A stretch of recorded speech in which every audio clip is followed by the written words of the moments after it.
Today's topic is one that is confronting a set of China, but a very important set of China's economy, and that is China's multinational corporations.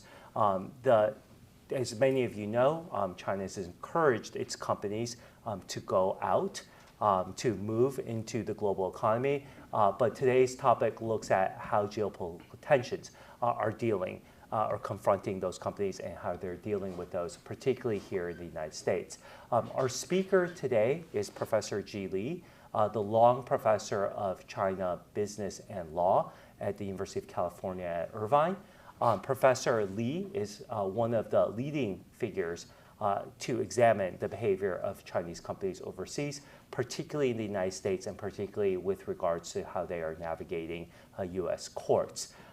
He is the author of a book that came out over 5 years ago called Clash of Capitalisms, which foretold the clash between the different capital systems and the political economies of these countries and the tensions that these would bring about for Chinese companies, particularly in the United States. He's also the author of a book that will be coming out later this spring on negotiating legalism and examining specifically how Chinese companies are dealing with the legal issues that they're confronting in the United States. Professor Li received his PhD in political science from Northwestern University. He received his JD from Yale Law School, where he was an Olin Fellow. And of course, he's also somebody who's well-versed in the business practices of both of these two economies. And I'll have him in a minute as I moderate the panel discuss his methodologies and so forth. He's joined today with Professor William Kirby, who I believe needs no introduction. But lest you not know him here, he is the Chan Professor of China Studies and the Spangler Professor of Business Administration at Harvard Business School. He is also the chairman of the Harvard China Fund and the director of the Harvard Center Shanghai, amongst the various titles that he holds. But also, of course, as many of you know, a leading scholar of looking at Chinese companies going overseas as well. So I'm delighted to have both of you here. Please join me in welcoming Professor Li and Professor Kirby. Thank you all for coming. It's really a great pleasure to be invited to talk about this important topic here. But just very briefly, some background. Well, I guess we don't have. I don't have to discuss the importance of the topic right now. Given the geopolitical rivalry between U.S. and China, there's a lot of attention, public attention on this issue about the expansion of China in the business sector. Chinese multinationals, they're caught increasingly in the crossfire of geopolitical rivalry between U.S. and China. So, we see that rivalry manifesting increasingly in the legal area, right? For example, the U.S. imposed all sorts of sanctions on multinational corporations, basically tried to coerce them to cut their connections with China. And at the same time, the Chinese government implements anti-sanctions, right? So basically, multinationals are caught in this paradox, in this dilemma. If they comply with U.S. law, then they have to breach Chinese law. Vice versa, if they comply with Chinese law, then they have to violate U.S. law. So what do they do, right? That's one of the topics I'm exploring. And as Mark mentioned, I've been working on Chinese multinationals in the U.S. Basically, I'm trying to understand how they adapt or fail to adapt to the U.S. institutional context. My previous book was about compliance, more or less, and this forthcoming book is about dispute resolution and litigation. And actually, I'm looking at the broader ecology for Chinese multinational corporations in the U.S. So I start by looking at their internal legal capacity, right? If you want to address legal risks in the U.S., you can do two things. One, you rely on U.S. lawyers. The alternative coping strategy is to develop internal legal capacity, as many U.S. corporations do. So after that, those are like 2 chapters in the book, and then I look at how they resolve disputes in the U.S., how they litigate in U.S. courts. And some case studies include Huawei, TikTok, China Telecom, Bank of China, etc. But methodology-wise, I rely on interviews, in-depth interviews with professionals, legal professionals, business executives, and also I collect the survey data. I've been collaborating with China General Chamber of Commerce, USA. I help them design their annual survey, and I insert some questions that interest me into the survey questionnaire. And when the data is collected, I analyze the data and try to infer something useful from the analysis. So that's the book. In terms of theoretical framework, right? I propose that we should understand Chinese multinationals as operating within a dual institutional environment. So they are subjected to the institutional influence of the host country, right? They have to comply with U.S. laws because they operate in the U.S. They're subject to U.S. jurisdiction, but at the same time, they're constantly under the pressure from the home state institutions, right? Especially for SOEs, right? They're subjected to extensive regulation by SASAC. And also, if you look at SOE executives, they tend to rotate. They spend a couple years in the U.S., a couple years in Europe, and then back home to the headquarters. So they survive, they operate, right, within this this dual institutional context, which shapes their preferences and behavior. So this book is about how this institutional context modify their interactions with the U.S. legal system.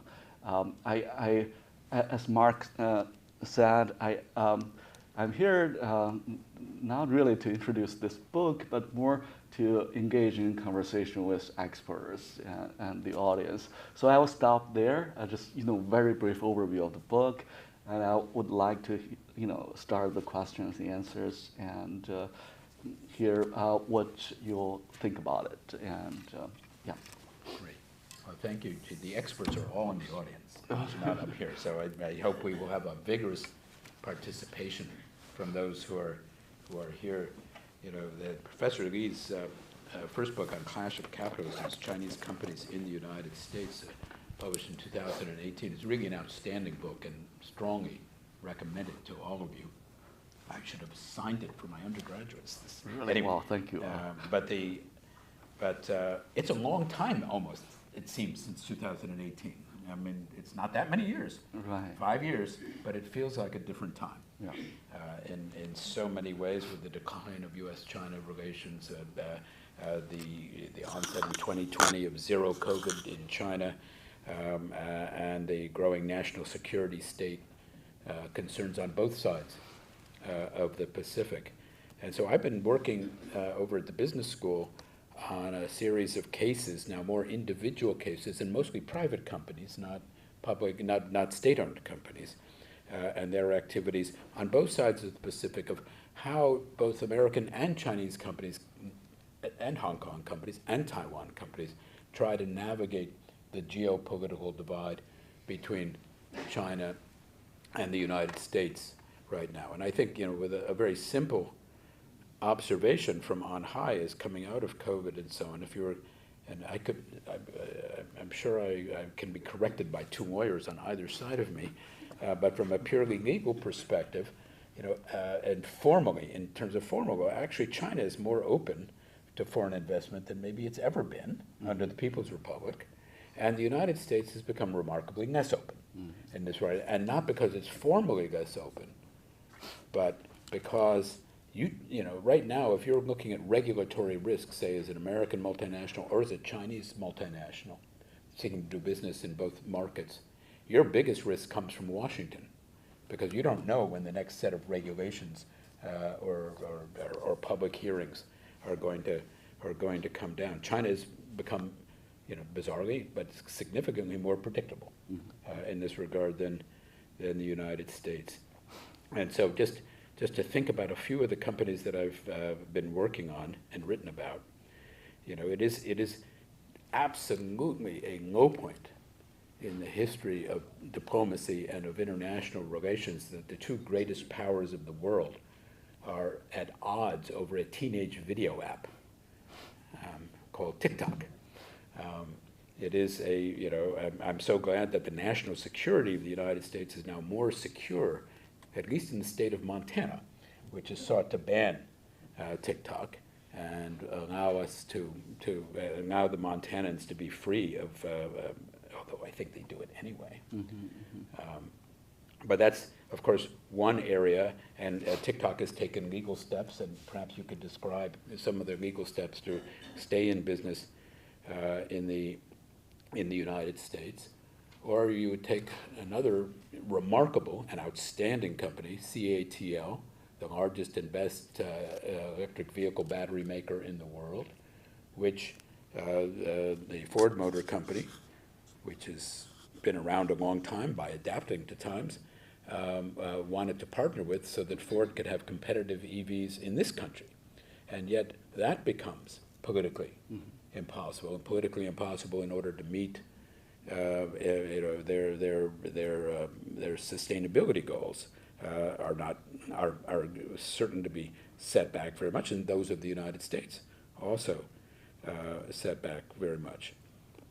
Right here in Cambridge, Massachusetts, how many of you take the T? So is it a good system? No. Changing. The cars are changing. And where are the cars from? China. They're from Springfield, Massachusetts. Exactly right. So Springfield, Massachusetts. And these cars by CRRC in China are being built in Springfield, Massachusetts for the Boston subway system. Chicago's doing the same. So for the red line, excuse me, the red line and the orange line here, built by American workers or assembled by American workers in Springfield, which used to be the center of American railway manufacturing. But the last American car made in Springfield was made in 1920. And this is the biggest industrial investment in Springfield in a half century, overseen and brought to fruition by a Republican governor, Charlie Baker. And yet Senator Schumer says on the Senate floor that we should not have Chinese cars on the red line because there might be spyware on the red line. And people could find out what you're reading, if you're reading, whatever. There's almost no end to what, one of the companies that I do is a Hong Kong-based company, a fourth-generation textile company that dates back to the 19-teens in Shanghai. Now the company is called Esquel. They have made half of the high-end men's woven shirts in the world, the largest market being in North America and Europe. A kind of a fashion leader, a design leader, also leader in sustainability in the otherwise highly polluting textile industry. Harvard Business School graduate Margie Young is the chairman of Esquel, but they've been caught in the political crossfire because they rely on Xinjiang cotton. And they were accused in a very sloppily written report by a graduate student at the Center for Strategic and International Studies of using forced labor in their Xinjiang spinning mill, a mill that I have actually visited, and it is entirely automated. And so they've lost their North American market and 30,000 employees, and the Xinjiang cotton farmers, the private farmers from whom they bought their cotton in recent years, have less of a market for their cotton. One could go on and on about this, and our friends at Huawei, which you have studied as well, of course. Here, it's rather a different story. It isn't so much in the sense of what I would call this moment of American paranoia, matched often enough by Chinese paranoia. Here is one of the great technology companies of the world, Huawei, which had the opportunity to succeed, at least in my view, in the American market, and missed every opportunity to miss an opportunity to become credible with those who would oversee its success. And I remember visiting their lobbyists, and I visited them in Shenzhen, visited Ren Zhengfei and his team, his international advisory team, and so on. This was a company trying to navigate the United States in this new moment. A global technology company, successful in China, but successful in China only because it had been first successful overseas. But this company hired eventually a battalion of lobbyists. By the time I met with them, they were down to 3 lobbyists in offices larger than our floor upstairs, much larger actually, but 3 lonely people. And they had a lot to say to somebody who had come and visit them, so I was very fortunate. But there is a company in which, a great global international company, which was undone, in my view, in the United States, in part by the US government, to be sure, but they missed many opportunities to become credible with those who would criticize it. And it's in part because every decision was made by a team advising Mr. Ren back home in Shenzhen, a team in charge of their international corporate relations, headed by a leader who spoke not a word of any foreign language. So you have a great international company, but with a business culture of a regional family business, and really Waihang in this realm. And doesn't mean they couldn't sue the United States, because they did. They did, yeah. They did. And so you have several of these suits. And those decisions were also made back in the headquarters. Is that right? By lay people. Yeah, that's why they were not very successful in the U.S. Wow. courts. That I didn't know. Yeah. That's in this book. So, but a kind of a question, there are happily a few counterexamples, and this is what's so depressing at the moment. Lots of American companies are still doing very well in China, despite what you will read. They wouldn't be in China if they were not making money. So that's what businesses do. So even if they are de-risking and doing more things for China and for the world separately.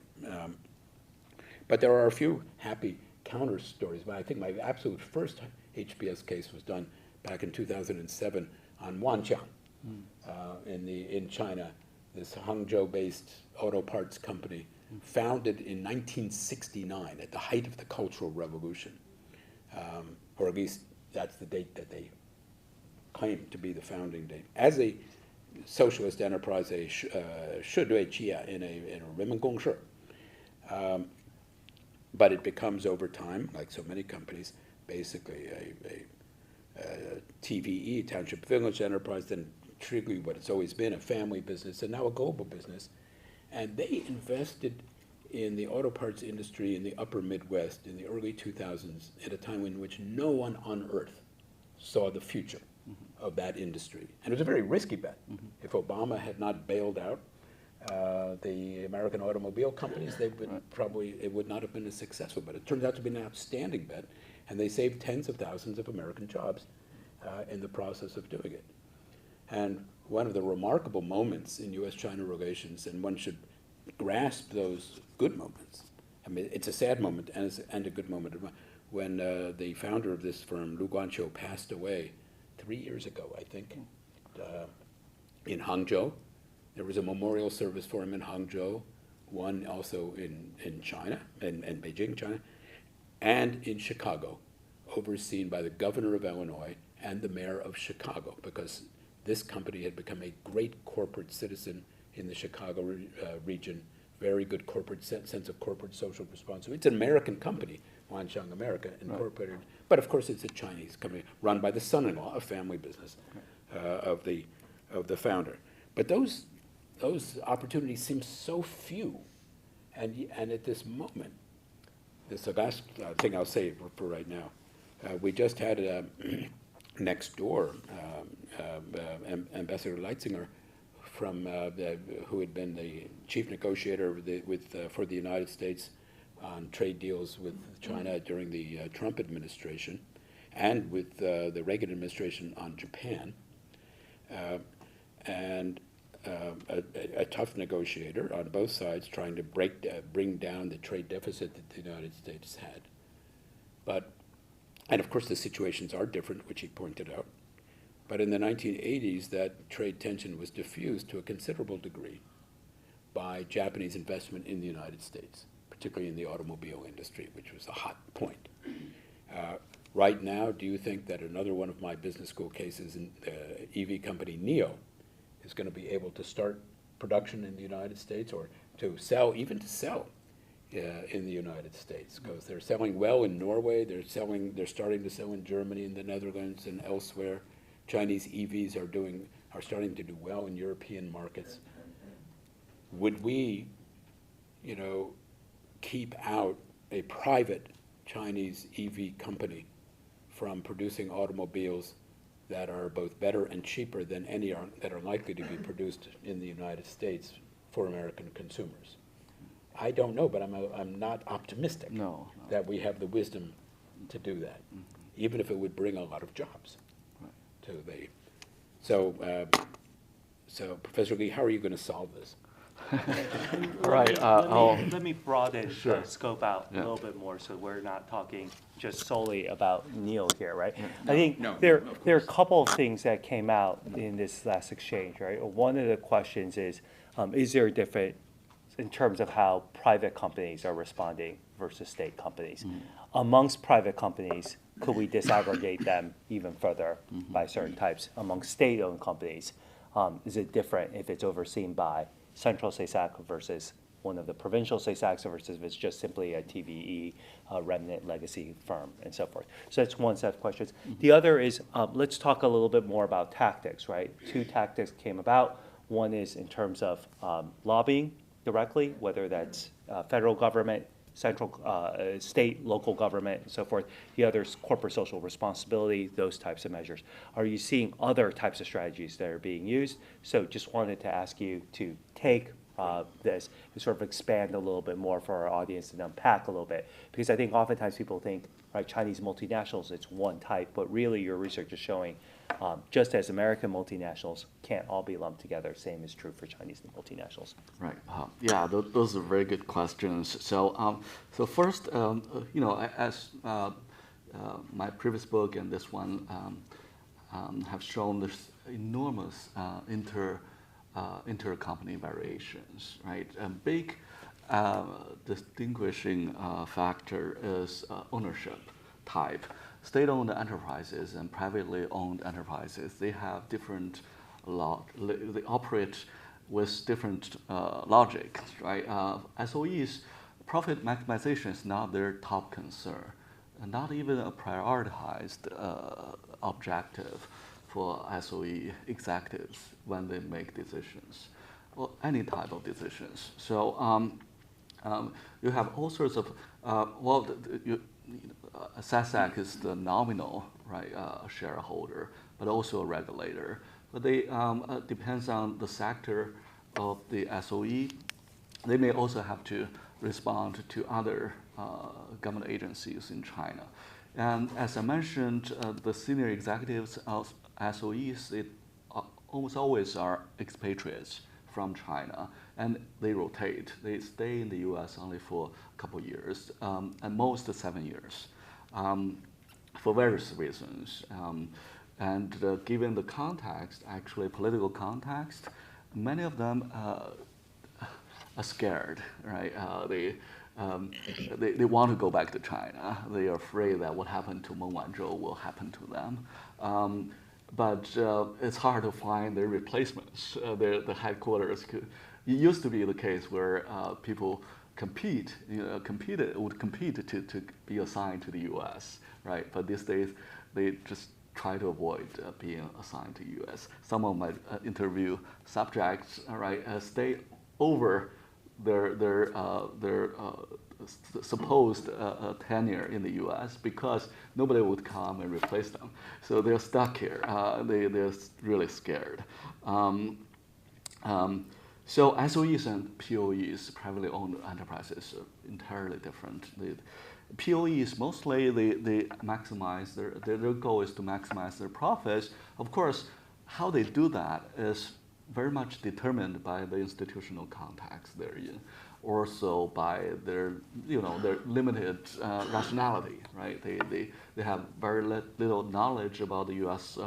Institutional context, as Bill mentioned, right? They very much, if they have little exposure to the U.S. context, right? They make decisions based on their mindset, their values, their perceptions formed within the Chinese context. So they missed a lot of opportunities. They assume a lot of risks that shouldn't have been assumed. They make a lot of mistakes. So SOEs, POEs are very different, and their preferences and their behavior is totally different.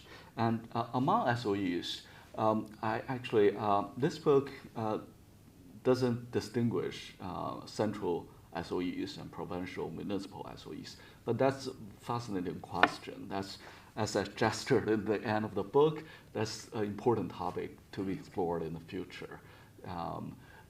But based on my interviews, right, the idea is that central SOEs, the staff, the managers, they tend to be better educated. They tend to be more professional. But when it comes to provincial SOEs or municipal SOEs, the managers, they may not be as educated as, or their credentials may not be as good as executives at central SOEs. Yeah, but that's a fascinating question that should be explored in future research. And the second set of questions, tactics. This, how do Chinese multinationals cope with this impossible dilemma, right? The geopolitical rivalry. Lobbying is a very important coping strategy, and different Chinese corporations spend different amount of money on lobbying. And based on my previous research, it seems that SOEs actually spend more money on lobbying. And I talked to my informants and said, why is that the case? And SOEs said, my informant said, well, SOEs they have soft budget limit, right? So they can afford spending money on something that doesn't generate immediate return. But for privately owned SOEs, when they spend money on lobbying, they want immediate result.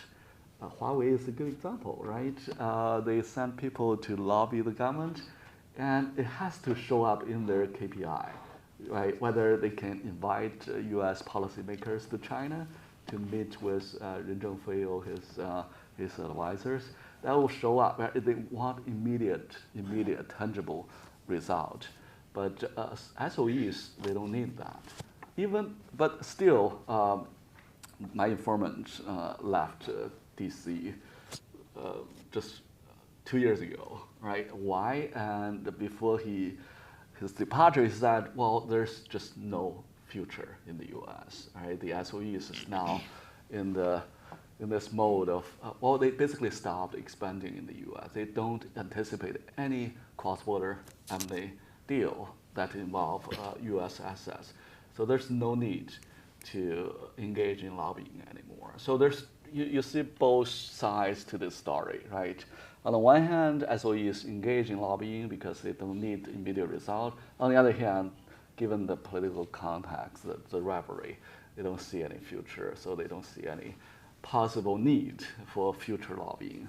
So that's lobbying, but private POEs still spend, I think they spend increasing amount of money on lobbying. TikTok invest millions of dollars in lobbying.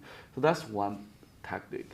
I actually I create this typology of coping strategies of Chinese multinationals in response to the geopolitical rivalry. One is organizational coping strategies. So they basically exit the US market or downsize the US market. That's their response to the increasing political risk in the US, right? That's actually, you see that happen more frequently than their legal coping strategies of lobbying. And that's one category. And the second is compliance strategies. They hire lawyers, good lawyers, try to find loopholes in U.S. regulations. So they will stay in compliance with U.S. law while still try to generate some profit, continue to do business in the U.S. And the third category is reform strategy, which includes lobbying. Right? They try to change the law or prevent some law from being implemented, or convince regulatory agencies that they are exempt from certain rules.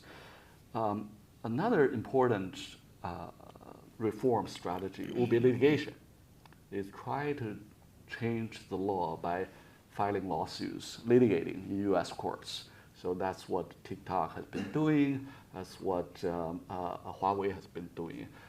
To varying degree of success, right? Huawei hasn't been really successful because, as I mentioned, the litigation decisions were made in China by their general counsel. Their global general counsel is an IP lawyer trained in China, and no U.S. legal education.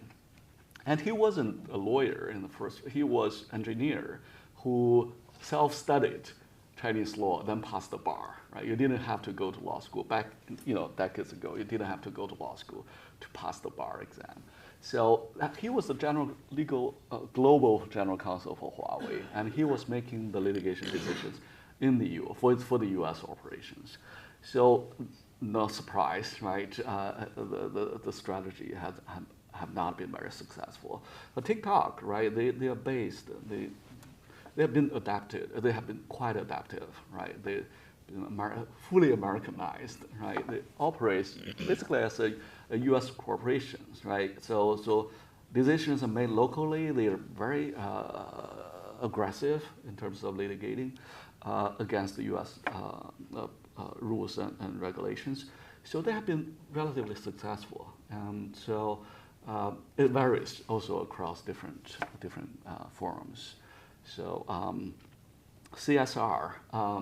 I'm glad Bill mentioned the Wanxiang example, because Nipin is the chairman of Wanxiang USA. He got his PhD in the U.S. He had been in the U.S. for a very long time. Very smart person. He understands the importance to be immersed in the U.S. Be a member of the local social system, right? He contribute to local or donate to charitable organizations, engage in frequent interactions, both formal and informal, with local stakeholders. So, but even Wanxiang today feels a lot of pressure, right, from the geopolitical rivalry. So, but you see that the Wanxiang is at one end of this continuum in terms of adapting to the U.S. system, and Huawei probably the other end of the continuum. Yeah. Right. Well, so just some thoughts on that. I was thinking of Wanxiang. They were under political pressure when they acquired the battery maker here, A123. It was headquartered in Waltham, Massachusetts, and it had been a failed company that had been bailed out by the Obama administration, but then it was not successful, and so and they went through a lengthy process with CFIUS and succeeded in time, and it took seemingly forever, but very, very successful, and they seem to have turned A123 around as a firm, but their original reason for doing that, and here we would have to ask Nipin if this is 100% true, but the chairman, Lu Guanqiu, basically his vision was to also become a leader in electric vehicles once upon a time. And they are building an electric vehicle in California, a really cool sports car, about $140,000, but not very many of them. And it's a kind of show project rather than, but they were successful with CFIUS in a way that others find it way too daunting. One question, what about, that was just occurring to me, thinking of the case of NEO, but also some others, What about the private company that gets an infusion from a local government? Like NEO is 25% owned by Hefei government, Hefei municipal government. Are they a state-owned enterprise? From what do you think? Yeah. So how do you define a state-owned enterprise, right? There was some debate earlier. Donald Clark, a law professor at George Washington University, and he wrote a paper claiming that Huawei could be defined as a SOE, right? Because it was employee-owned, but owned through this structure, through this state body. It was just really a nominal, right, ownership structure, but it could, if you scratch the definition as SOE, then Huawei could be defined as SOE.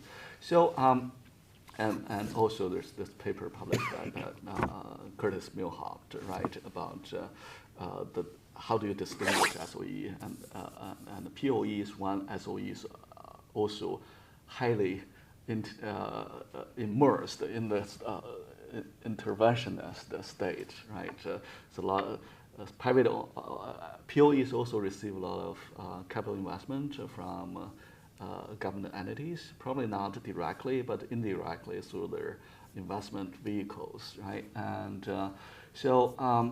so it's hard these days to define, to draw the boundary. And so it depends on the subject area, right? If they are trying to go through CFIUS review, I think NEO will be subject to very strict scrutiny because of Hefei municipal government's investment, right? And Hefei, I'm sure the government has a strong voice in the business decisions of NEO, and that will raise a lot of attention during the CFIUS review process. So I'm not sure. So you also Hefei's a nice city, though. Yeah. Well, anyway, I don't think the investment was really politically driven. No, right? totally it's not. Really It was an very infusion smart. to keep them going. Yeah, smart investment, right? Yep, Makes a yep. lot of sense in retrospect. But that's probably not the view of the CFIUS agents, right? And you mentioned CATL, right? The Ford. They initially wanted to do a joint venture, but because of political pressure, they decided to do a licensing deal. But even that is now probably not going to happen, right? So the business actors, they try to adapt, right? They instead of they want to take into consideration political risks. So they, instead of vertical integration, right, doing a joint venture or just doing a M&A transaction, right, acquiring a U.S. company, they're now trying to distance, but still collaborate, right? Like if licensing work, they'll engage in licensing project. If that doesn't work, I think, I don't know. The next step will probably be just forming some kind of collaboration in a third country to be distanced from the U.S. jurisdiction as much as possible. Maybe engage in some joint research or collaboration in, Singapore or Switzerland. So that's possible, right? So, but the takeaway is that increasingly, I think Chinese multinational corporations have factored the political risk into their business decisions, including POEs. I don't think they, without, especially this year, election year, right? There's so many uncertainties, right? The heightened geopolitical risk. So I think they will probably suspend any expansion plans for the moment and take a wait-and-see approach. I'm going to interrupt here. I want to make sure we leave sufficient time for our audience members. But if not, we can pick up the conversation, but I suspect we could fill full 2 hours here with the back and forth. So if you have a question, I just want to invite you to raise your hand.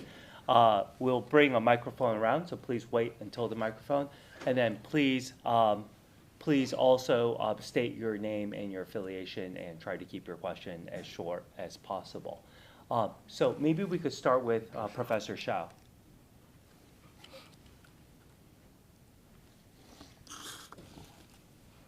My name is Bill Shao. I'm a retired professor of economics at Harvard, but I don't specialize in your topic.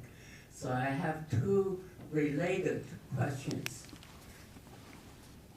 In your coping strategy, do you find actually some Chinese multinationals trying to actually use a long-term strategy, like Taiwan chip company? Where are they setting up their factory? Arizona. That's a swing state. So you actually set up a long-term political base in a swing state that the representatives and senators and local officials can actually influence American politics in a much closer way.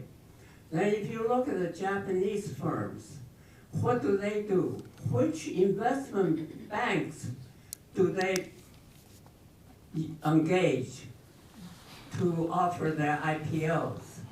And where do they deposit the money?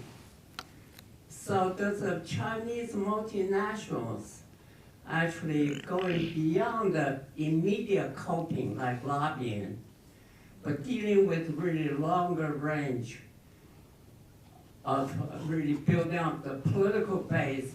You see Hong Kong businessmen, Japanese businessmen, Taiwan businessmen actually do. That's my, but then a related question is this. Then, as you point out, a multinational has to deal with the law of two countries, United States and China. How do these companies are coping with the uncertainty of how Chinese law may change, as well as how the laws will be enforced and interpreted? That creates a tremendous amount of uncertainty for cooperation. Can you comment on that? Sure, great. Those are very good questions. I'll start with the first one. So based on empirical study, you don't see a collective rationality in terms of Chinese multinationals investing in swing states, try to modify or shape U.S. foreign policies. You see that happening. You're great. You're exactly right on. The Japanese, if you look at how they engage in FDI in the U.S., you see they invest in states that in order to affect U.S. policies toward Japan. So I think that's very smart, very strategic. But based on empirical study done a couple years ago, Chinese investors are not engaging in the collective efforts. They are not adopting this long-term strategy. So, and I think now it's too late. If they do that, they will be blamed for trying to sway U.S. policy, right? Try to intervene in U.S. Domestic politics. So I think they have missed their open window for that. But that doesn't mean that politics had nothing to do with Chinese FDI in the U.S. So during my interviews, Chinese investors invest in states. They choose the states. They choose the states that are relatively, comparatively friendly towards China, right? So now they avoid Texas, absolutely. They're not probably going to Florida either. But so they definitely take into consideration the politics of state politics when they make investment decisions. So the second question, how do they cope with uncertainties about the making and enforcement of laws in both China and the U.S., right? So that's a very good question. That's part of this geopolitical referee. We see increasing number of laws being enacted and being implemented that attempt to address the national security concern. But we all know that national security is a vague, abstract concept, right? It's hard to draw a boundary that will circle national security. So there's just increased the risk that will be factored into business transactional decisions. So, but that's just part of doing business, right, on a global scale. There are always uncertainties and risk. So the consequence is simply that the risk-adjusted return has decreased for Chinese multinational corporations. So they probably will not engage in certain transactions because now they will expect a negative return. So this is the global environment for all multinational corporations. So they have no, as I mentioned, while they engage in some reform strategies, right? They try to lobby, they try to litigate in the US, and they also engage in some, as much as they can, organizational strategies. They withdraw from certain markets. They spin off some operations in the US or in China, depends on the headquarters of the multinational. So they try to adapt as much as they can, but certain uncertainties are just inherent, right? Especially in the current geopolitical context. And it just reduced their risk-adjusted return.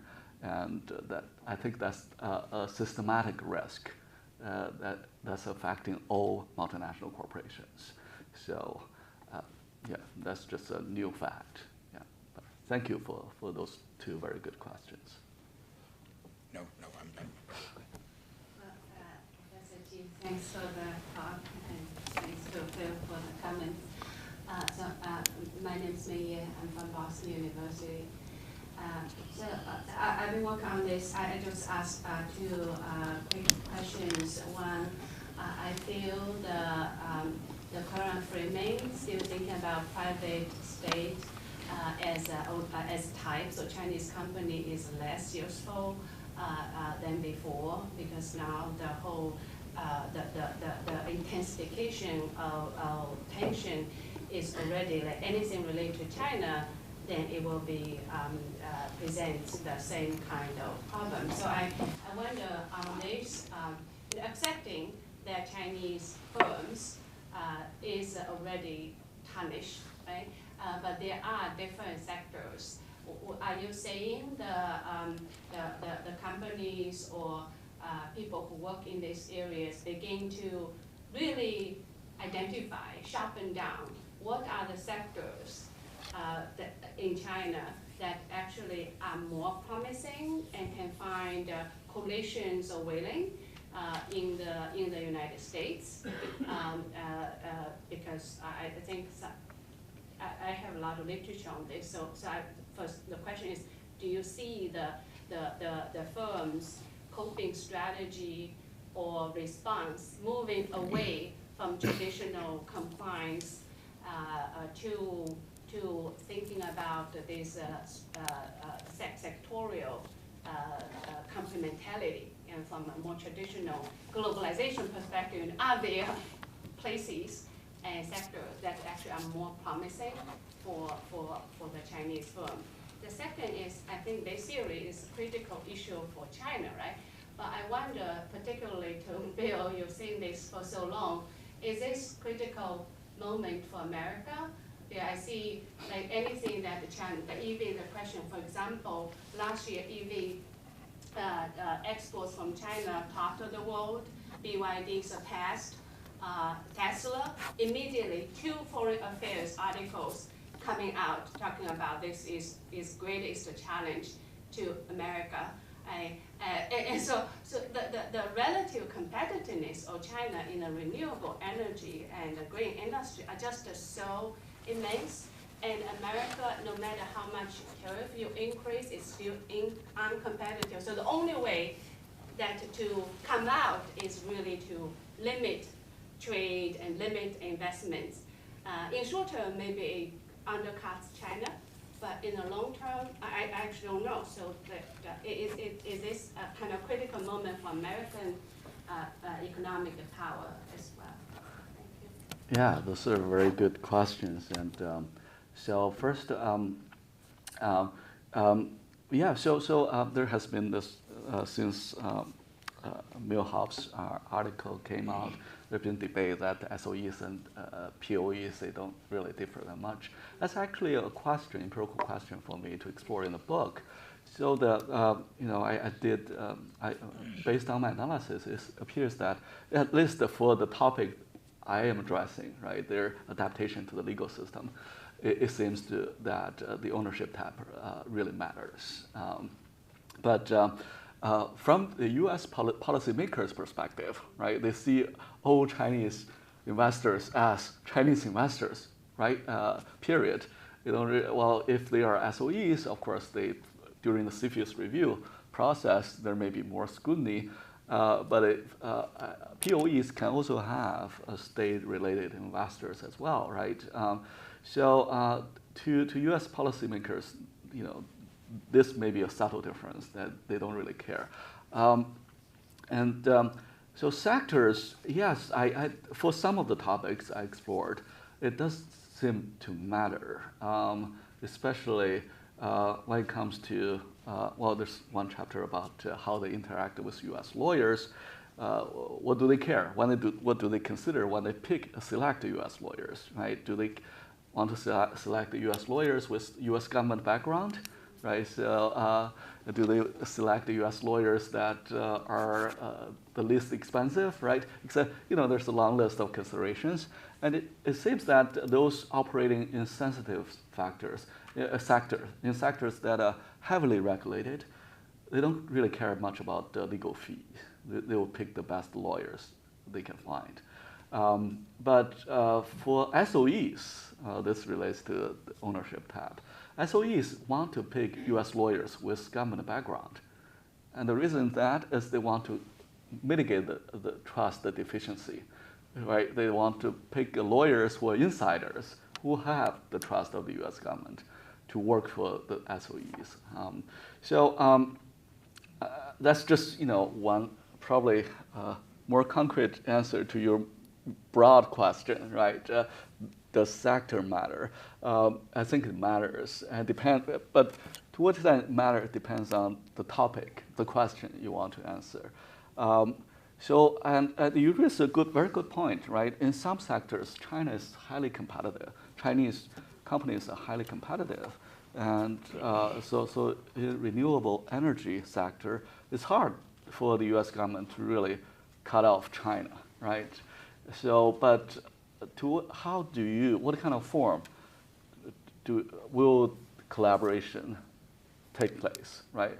So joint venture is out of the picture, right? So licensing is getting very hard as well, but I think it will still happen in the form of license, maybe a joint collaboration in third countries.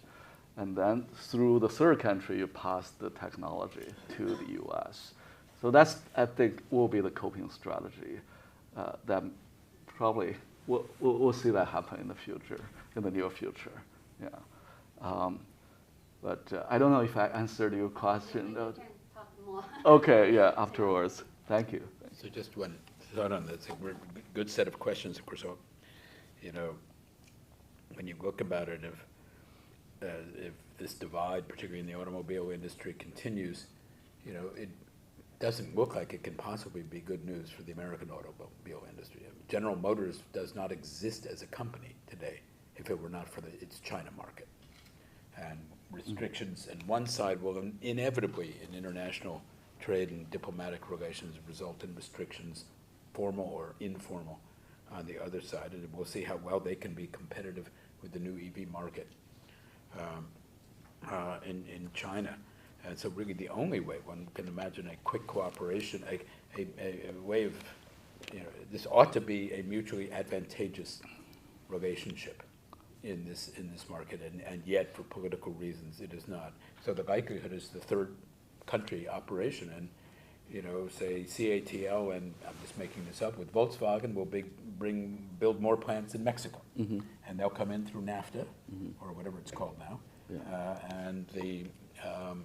and that will actually help Mexico, which helps indirectly the American economy, but it actually doesn't do what it might have done here.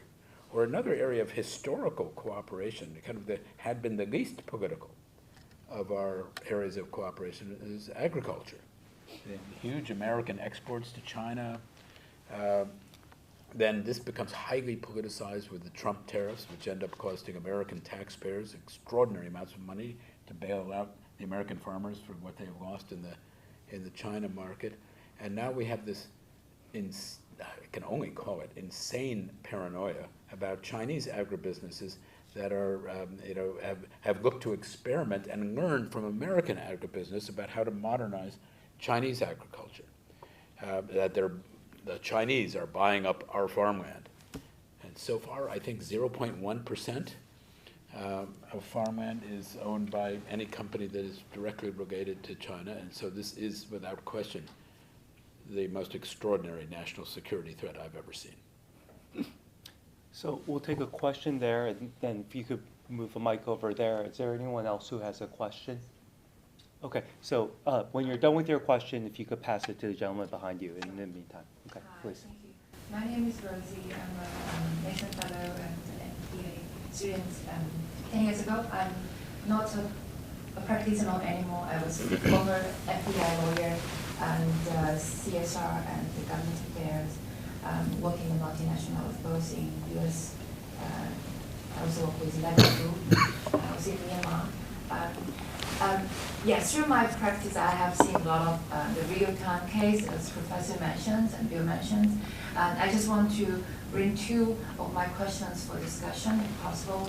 One is, it's always been a case that people been arguing why Chinese companies, when they are going abroad, they are not being seen as a global company, still seen as a Chinese company. Even they hire top talents studying abroad, but the behavior or the appetite is still being regarded as a Chinese company and with less global flavor. Although they're trying to work on with PRs, with CSRs, with strategies, but still seems not making significant progress. Maybe Professor Lee has more to comment on it in terms of what could be done differently in the past. I noticed that Chinese state-owned company have made some change regarding their CSR strategies. Instead of just giving the money or giving aid directly, they start to do some soft CSR, like they are building vocational schools in Africa, where they are doing Belt Road projects and building railways. It has been very successful, as far as I know, in Africa. I'm wondering if some similar approach can be discussed in this arena when we are doing business in the US.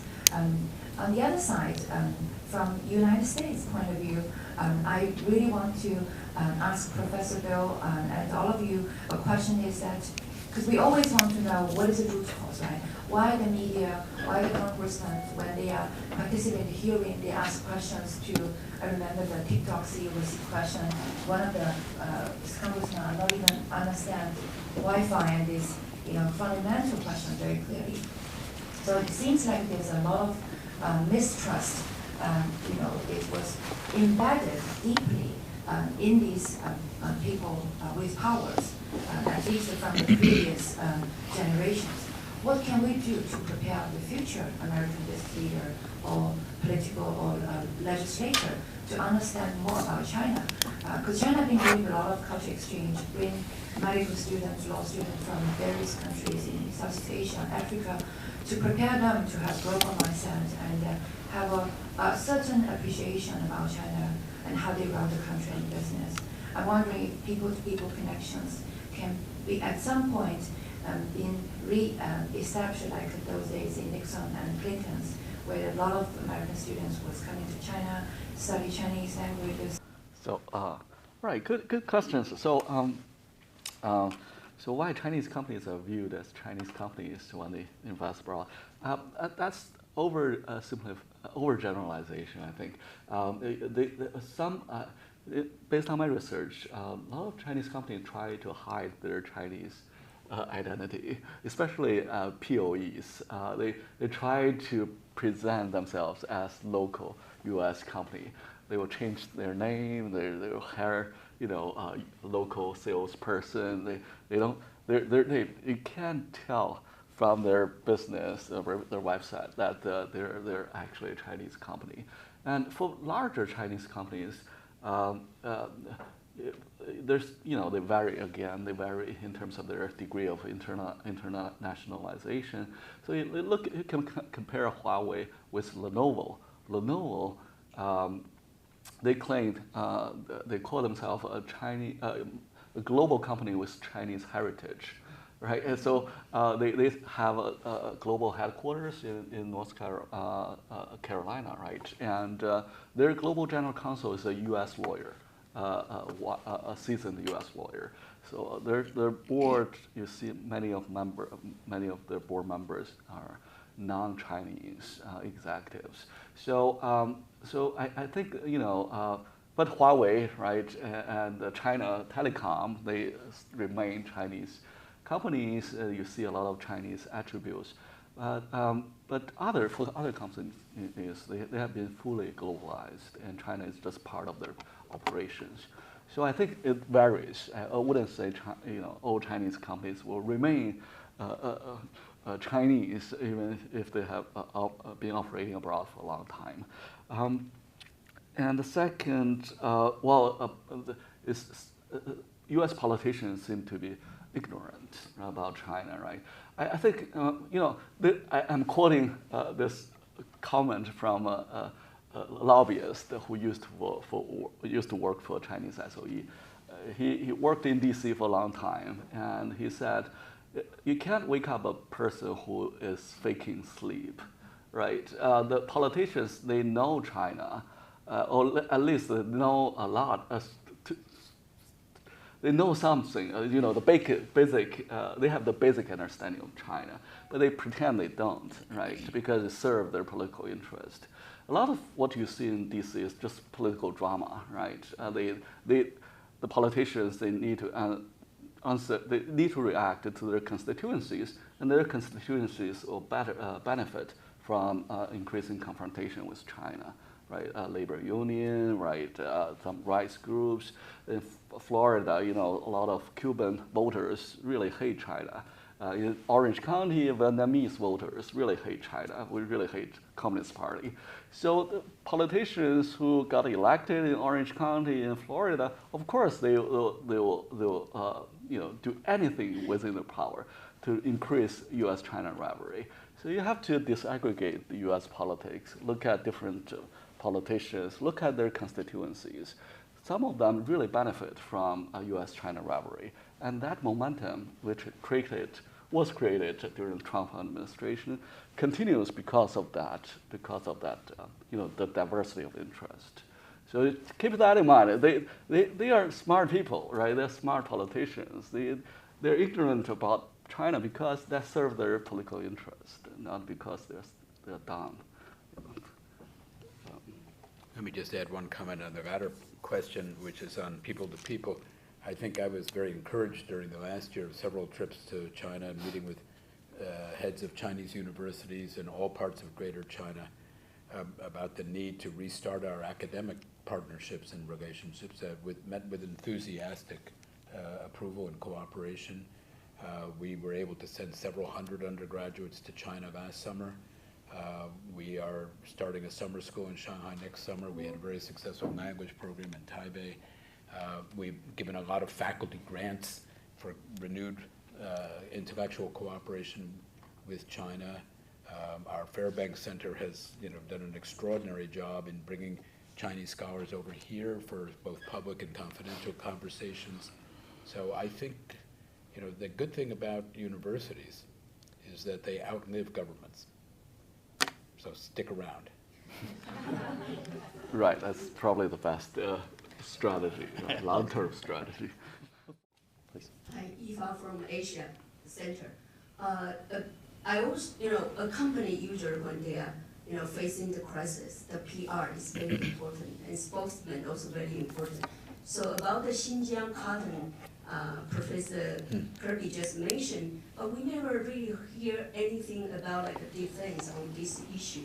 So I'm wondering, I think whether the China should always consider even a better PR, besides all these like foreign affairs department, make an issue. Okay, and then secondly, I think the Seminole in Arkansas, it's kind of the case you just mentioned. It's kind of because it's owned by they say it's owned by the Chinese state-owned company, and it was a fine, some penalty, and also forced maybe to sell. And what will be your prediction about this happening in United States? And so what I mean, if people like Professor Kirby, you will be the spokesman for China, were you also facing some FBI's investigation? All right, and we have one other question. If you could just ask your question very quickly. I think we only have time for one more, so yeah. Yeah, Alton Carl Chinese School. So I have a question. It's very interesting to hear that you find lots of SOEs in the US. They are sending people back to China, and because you mentioned they see no future here. But so my question is like, do they face any political pressures from domestic China to calling them or push them back to China as they are like countries? Thank you. All right, with apologies, I saw there's a couple of other hands still up, so with apologies for that if we could turn to those two questions. The first question, I really did. Let me take a stab at that, because I've never been asked to be a spokesperson for China, and I'm not sure that I would be a very good spokesperson for China, but it actually gets to one of our other questions. As a historian, having looked through archives of different political decision points in both the history of U.S.-China relations and in personal encounters with both American and Chinese leaders at different levels, it is just appalling what people know or don't know, okay? And the levels of ignorance, prejudice, and so on. I mean, I could tell you stories, but I will not tell you stories that relate to this. But if we think, it is true that a number of our leaders are significantly better informed than they show. Mm-hmm. No question about that.